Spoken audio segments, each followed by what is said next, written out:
नमस्ते बच्चों, कैसे हो? क्या पढ़ रहे थे अपन?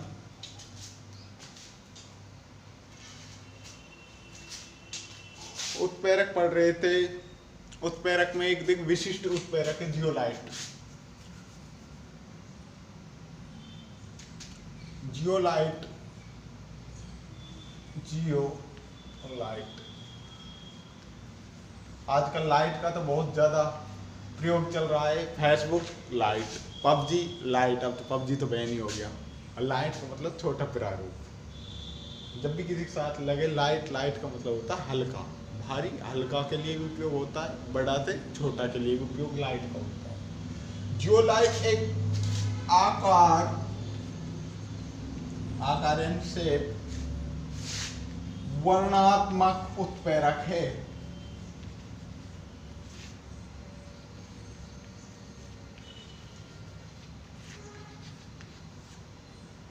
आकार वर्णात्मक का मतलब क्या होता है? देखो, ये अभिकारकों के तो आकार पर डिपेंड करती है, अभिकारक अणु के आकार पर।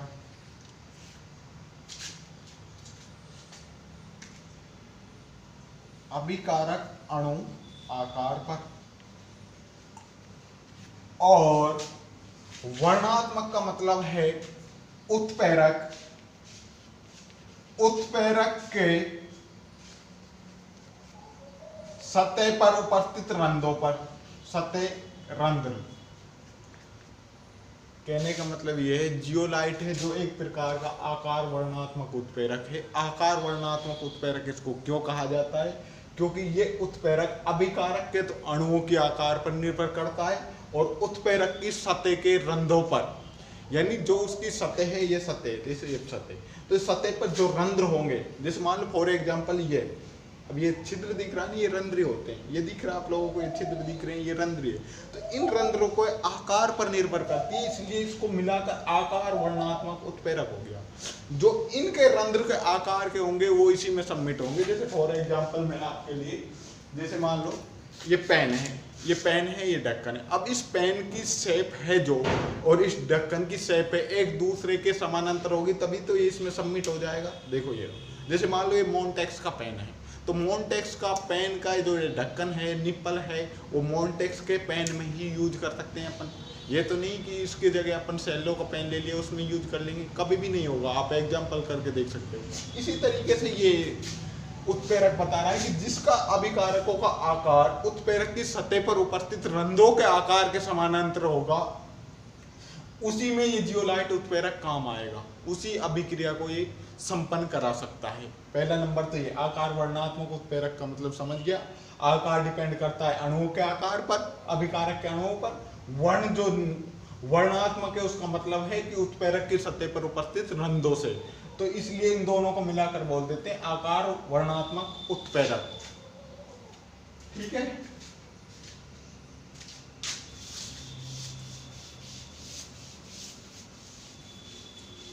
दूसरा है जो इसकी विशेषता है इस उत्प्रेरक की, जियोलाइट की,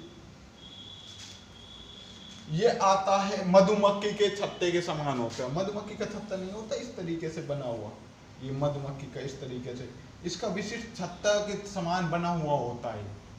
जो मधुमक्खी का छत्ता होता है ना, उसकी जैसी आकृति होती है इसकी, मधुमक्खी छत्ता सा आकृति होती है, इस तरीके से शेप में बना हुआ होता है। जो ये रंध्र होते हैं ये सबमिट होते हैं उसमें। दूसरा जो इसका उपयोग है,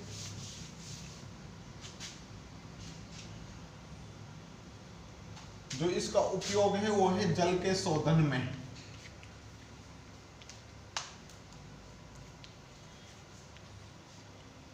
जल शोधन का मतलब क्या होता है? जो जल होता है, जल से अन्य प्रकार के तेल को अलग करने में जल शोधन का मतलब होता है जेल के, जो जल है, जल के अंदर अन्य प्रकार के तेल होते हैं, जैसे समुद्री होते हैं। समुद्र अपन ने बंदरगाह के बारे में पढ़ा होगा थोड़ा बहुत आप लोगों ने एसएस में, कि जो ये बंदरगाह होते हैं वहाँ प्राकृतिक तेल खनिज वगैरह होते हैं, उनको जल से अलग किया जाता है।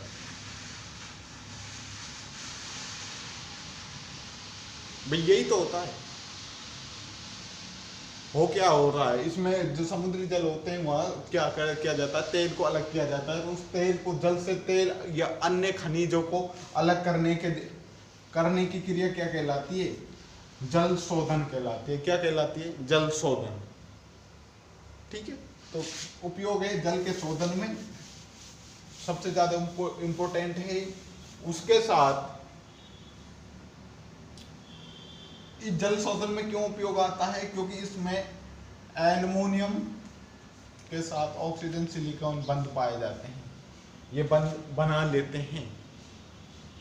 और ZSM5 से एथेनॉल होता है। ZSM एक एल्कोहल का प्रकार होता है, ये एथेनॉल एल्कोहल का प्रकार होता है, एथेनॉल एल्कोहल का।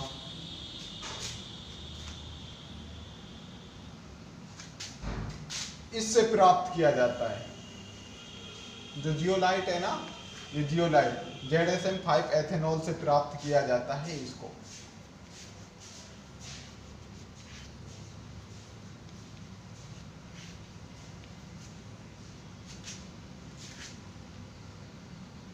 इसका सूत्र भी होता है,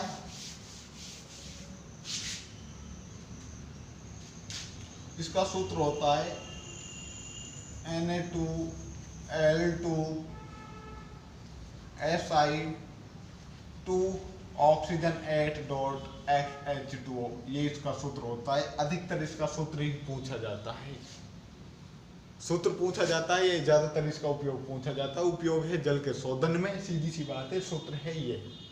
ठीक है, ये होता है इसका। अब नेक्स्ट टॉपिक है एंजाइम। क्या है एंजाइम?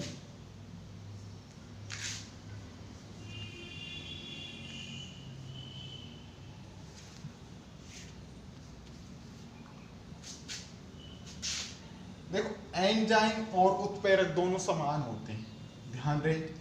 एंजाइम और उत्प्रेरक दोनों की क्रियाविधि समान होती है। क्या होती है? समान होती है।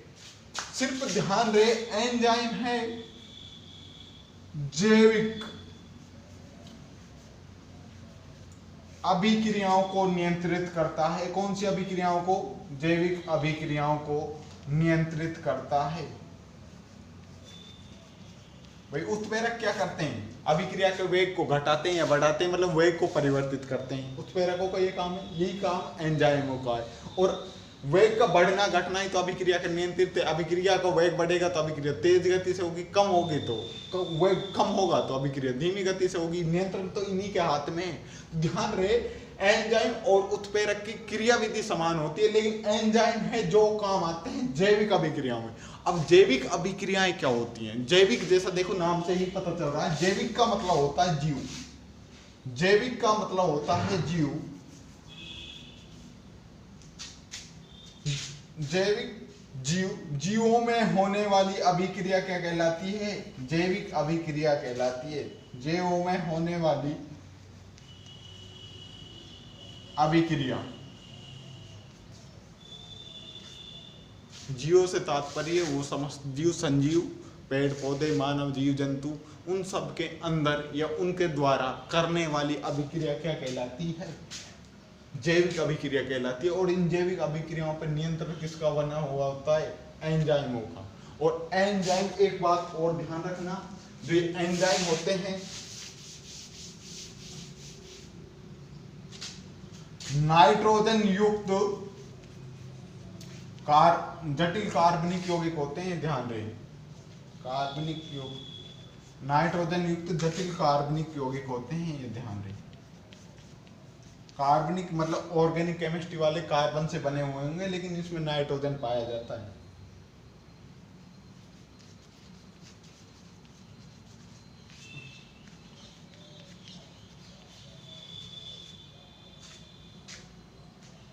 एंजाइम है, एंजाइम युक्त जटिल कार्बनिक यौगिक होते हैं, नाइट्रोजन युक्त होते हैं। ठीक है,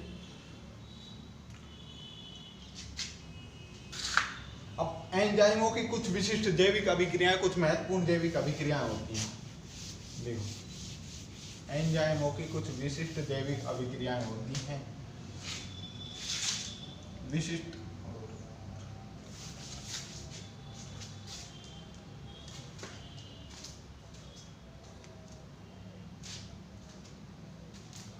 चलो जैविक अभिक्रियाएं अपन कल करेंगे।